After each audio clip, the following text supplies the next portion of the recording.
Vous écoutez le podcast Club de Fin. Bonjour et bienvenue dans ce nouvel épisode du podcast Club de Fin. Aujourd'hui, nous sommes partis à la rencontre de parents qui ont découvert un paquet de cigarettes dans le sac à dos de leur ado. Face à cette situation, les parents sont souvent démunis, en colère, mais le plus souvent très inquiets. Alors comment peut-on réagir ? Quelles sont les informations à donner à cet adolescent ? Comment en parler ? Comment l'aider ? Pourquoi finalement les ados fument ? Et y a-t-il des solutions ? C'est ce que nous allons essayer de voir ensemble. C'est parti, on y va.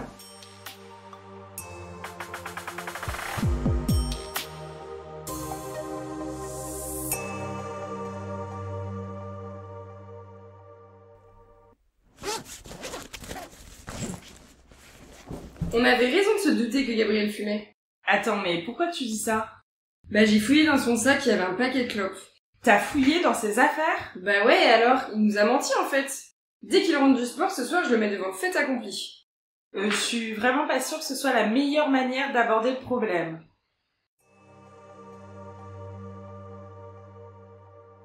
Pour commencer, il faut préciser une chose, et cela est très important pour se déstresser face à une telle situation quand on est parent.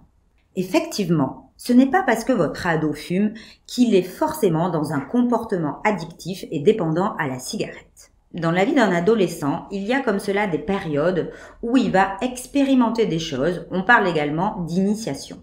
Ce qui nous amène à nous poser cette question, pourquoi les ados fument ? Eh bien parce que d'une part le produit du tabac peut être disponible, parce qu'aussi les ados s'en servent comme un mode de communication avec les autres, parce qu'ils ont ce sentiment d'appartenance dans leurs usages avec leur père. Dans la famille, les parents, la fratrie, il y a peut-être aussi des consommations, avec finalement une normalisation des usages que d'ailleurs l'on tente de déconstruire et d'affaiblir. Et puis il y a également ce marketing de l'industrie du tabac, qui se réinvente à chaque instant pour des propositions toujours plus incroyablement calquées sur le mode de vie des ados et qui les séduisent à tout prix. Alors finalement, ce n'est pas parce que vous avez trouvé un paquet de cigarettes qu'il faut vraiment s'inquiéter. En revanche, ce qui est important, c'est de garder la confiance et l'alliance que vous avez avec votre enfant. Il faut conserver et libérer la parole. L'écouter, le laisser s'exprimer sur ses consommations, comment il consomme, avec qui, pourquoi et quelle est la place de cette cigarette dans sa vie au quotidien. Il est vrai que le premier réflexe des parents, et cela est bien normal, est de s'inquiéter ou d'être en colère ou de se culpabiliser parce que peut-être on a raté quelque chose dans l'éducation ou dans les messages que l'on souhaite donner à nos enfants. Théo, viens voir là, regarde ce que j'ai trouvé. Tu fumes maintenant ?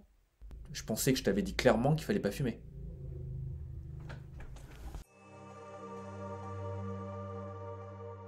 Mais finalement, cela engendrera de la culpabilité pour vous et de la résistance de la part de l'adolescent. Et puis le dialogue risquera d'être rompu. Mais si on fait un pas de côté, on peut comprendre que c'est en parlant à nos enfants que l'on peut faire naître dans leur esprit une pensée plus critique, avec de nombreux avantages et de nombreuses motivations à ne pas continuer de consommer.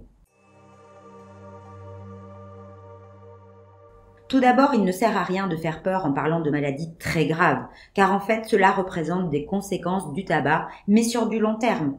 Et ce qui importe, c'est de parler aux adolescents de leur santé aujourd'hui, des conséquences du tabac aujourd'hui, dans leur quotidien, avec par exemple une mauvaise haleine, des problèmes peut-être de sexualité avec des troubles de l'érection pour des garçons, des conséquences sur leur performance sportive, le coût dans leur budget au quotidien, bref, des choses qui les concernent directement et maintenant.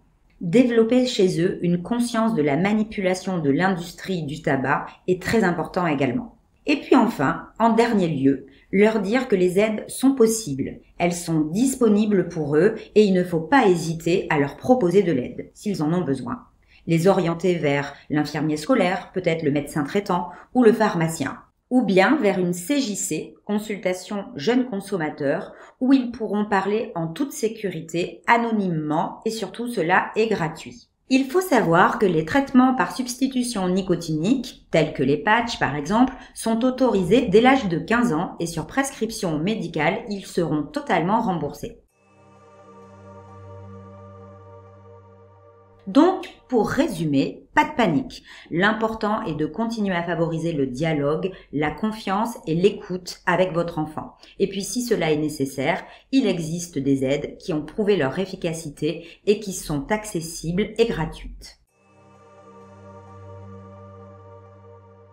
Pour toute information complémentaire, vous pouvez contacter gratuitement Tabac Info Service au 39 89. Et puis aussi, vous pouvez vous rendre sur Addictoclick afin de trouver des ressources proches de chez vous. Et puis n'oubliez pas, les professionnels de santé de premier recours sont des alliés précieux pour vous accompagner. Ce sont les infirmiers scolaires, les médecins traitants, les pharmaciens d'officine, les psychologues, etc. Vous trouverez tous les liens des ressources de ce podcast dans sa description. Bonne journée et à très bientôt pour un nouvel épisode de Clope de Faim.